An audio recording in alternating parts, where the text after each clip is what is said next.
Everybody, happy Tuesday. Today is June 9th, and it's 64 more days until I see my kiddos at school. Fingers crossed. Okay, we're still reading The Enormous Egg by Oliver Butterworth, and we're on chapter 3. Oh yeah, so the big egg has been laid and still don't know what's in it. And usually it takes 3 weeks for an egg to hatch. There's the egg. But this egg is taking longer, so we'll see what happens. That was the most patient hen I'd ever seen. She'd been sitting there on that egg for 5 weeks now, and she hadn't shown any signs of giving up. I'll have to admit that I'd begun to slack off a little bit on my end of the job, and I only turned the egg over 2 or 3 times a day now, in the morning and the evening when I went in to feed the chickens, or sometimes at lunchtime. I was beginning to lose interest in it, I guess. It had been so long. Besides, the weather was so warm that I figured it didn't have to be turned so much. Maybe the hen didn't really need to sit on it, except nights perhaps, but she was being so faithful about it that it made me feel really mean to think of giving the whole thing up before she did. After all, she wasn't complaining, and she'd put a lot more time into it than I had. Anyway, I had more time for fishing this way, so I didn't mind much. After I'd done my chores at home and swept out the print shop and melted down the slugs, I'd usually put up my rod and can of bait and head for Loon Lake. This particular morning, Joe Champigny had gone down to Kezzer Falls in the truck with his father for a load of lumber, so I went down to the lake by myself. We keep our rowboat in a little sandy cove near the road, and it was such a hot morning that I slipped off my pants and shirt and had a little swim before I started fishing. He had swim trunks underneath, don't freak out. I was feeling pretty good when I climbed into the boat and rowed out of the cove. Some summer people have a few cottages around the lake, and some of them were out fishing. It's just a little lake, really more like a pond, I guess, but it's got some good bass in it. I anchored out near the ledge of rocks where I generally fish. I dug out a fat old worm and baited up, and then made myself comfortable, kind of leaning back on the gunwale and holding the middle part of the rod up with my toes. This sort of spreads the work around so you don't get tired in any one place first. Fish bite better if you just relax and don't try to rush them too much. Oh, the sun sure was hot. I guess the fish were staying in the shade because I didn't even get a nibble. After a while, I got to thinking about that egg and how disappointing it was to do all that work and not have it hatch out. I began to feel that maybe Cynthia was right. There wasn't any point in going on playing nursemaid to a freak egg all summer.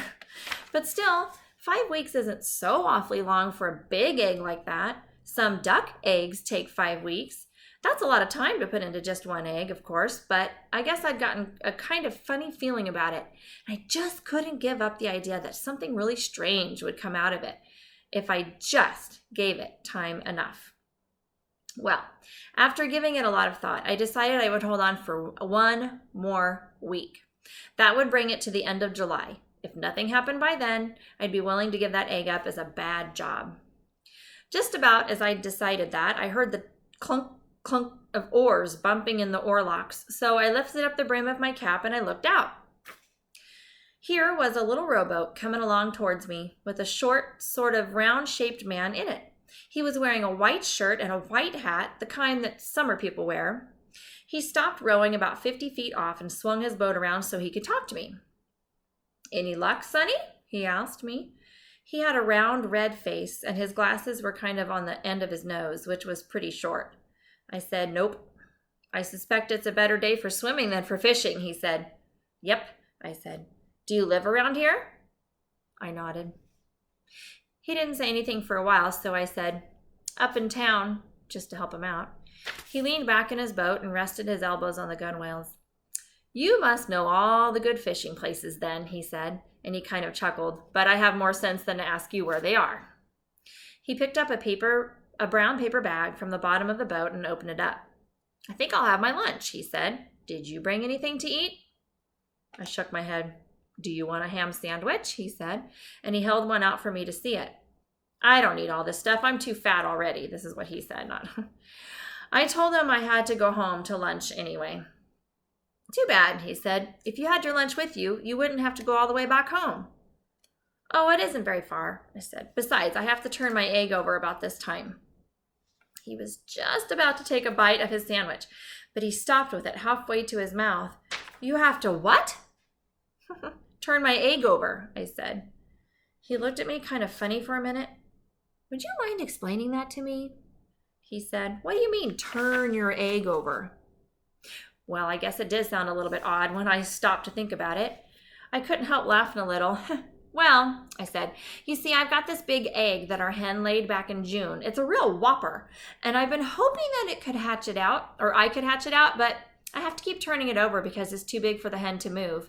I used to turn it pretty often, but I've got kind of discouraged lately about it, and I only turn it three times a day. He kept looking at me for a while longer, and then suddenly his eyebrows went up. The wrinkles on his forehead went right under his hat. He pointed his half-eaten sandwich at me. Say, he said, didn't I read about that egg in the paper some time ago? It was in the Washington Post, I remember. It caught my eye because I have a collection of rare eggs myself. Your name must be Winchell. Was that it? Twitchell, I said. Oh yes, Twitchell, that was it. Comes back to me now. An 18-inch circumference, and it weighed almost 4 pounds. 3 1/4, I said, and it was only 15 inches around. So here's Nate in his boat, and here's the man he's talking to, which we don't know his name yet.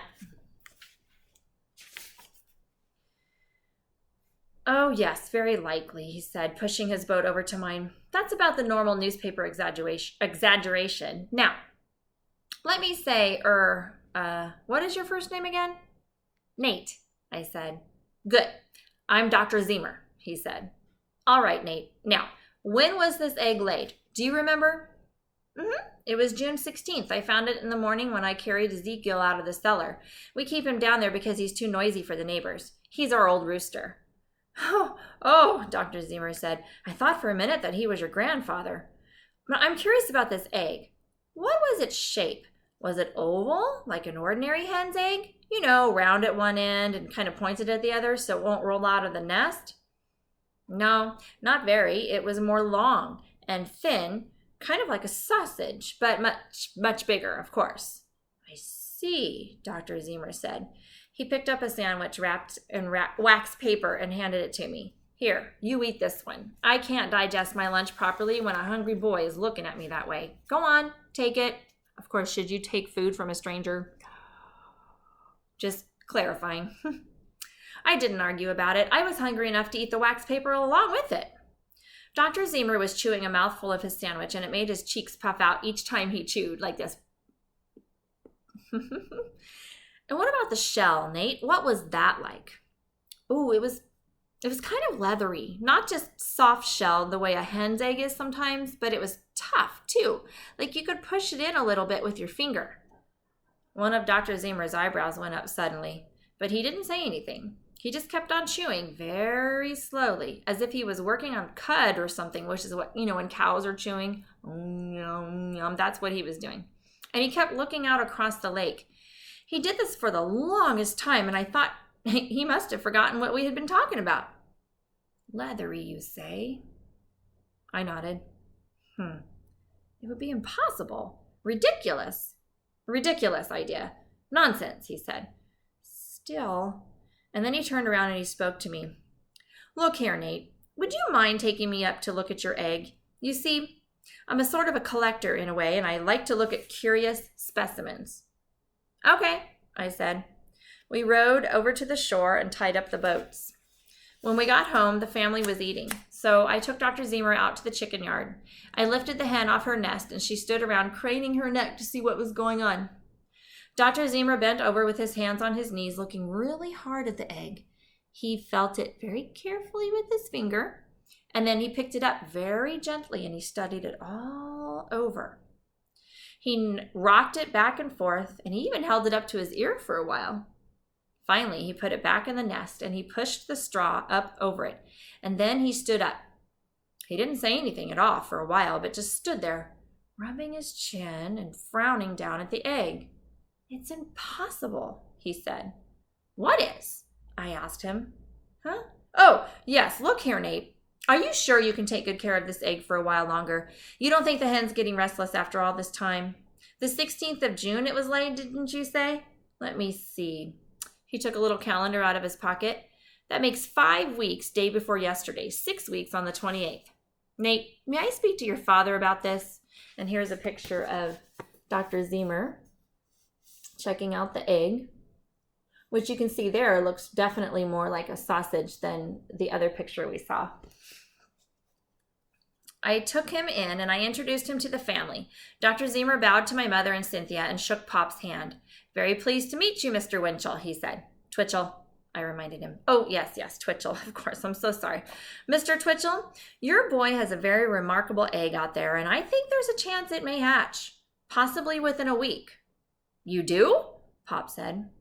Dr. Zemer held up his hand. A chance, mind you. I don't want to raise your hopes unduly, but I think there is a chance.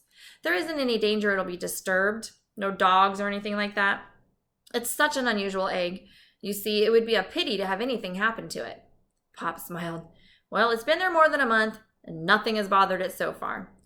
Yeah, so far, but we would want to be sure that nothing would bother it after it hatches. You see, it might turn out to be, of an unusual appearance, you know.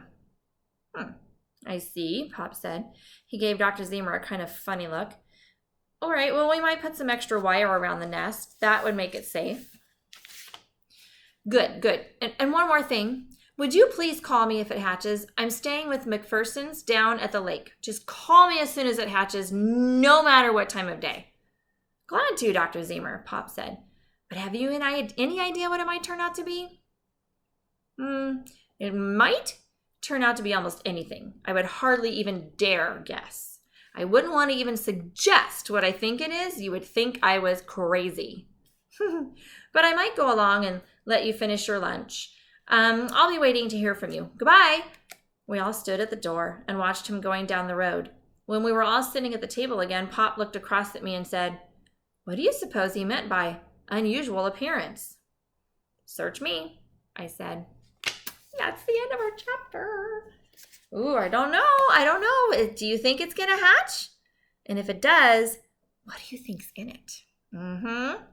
All right, have a great evening, and I need to hook you guys up for Zoom tomorrow, so I will do that after I finish uploading this. Okay, love you guys. See you tomorrow on Zoom. Bye.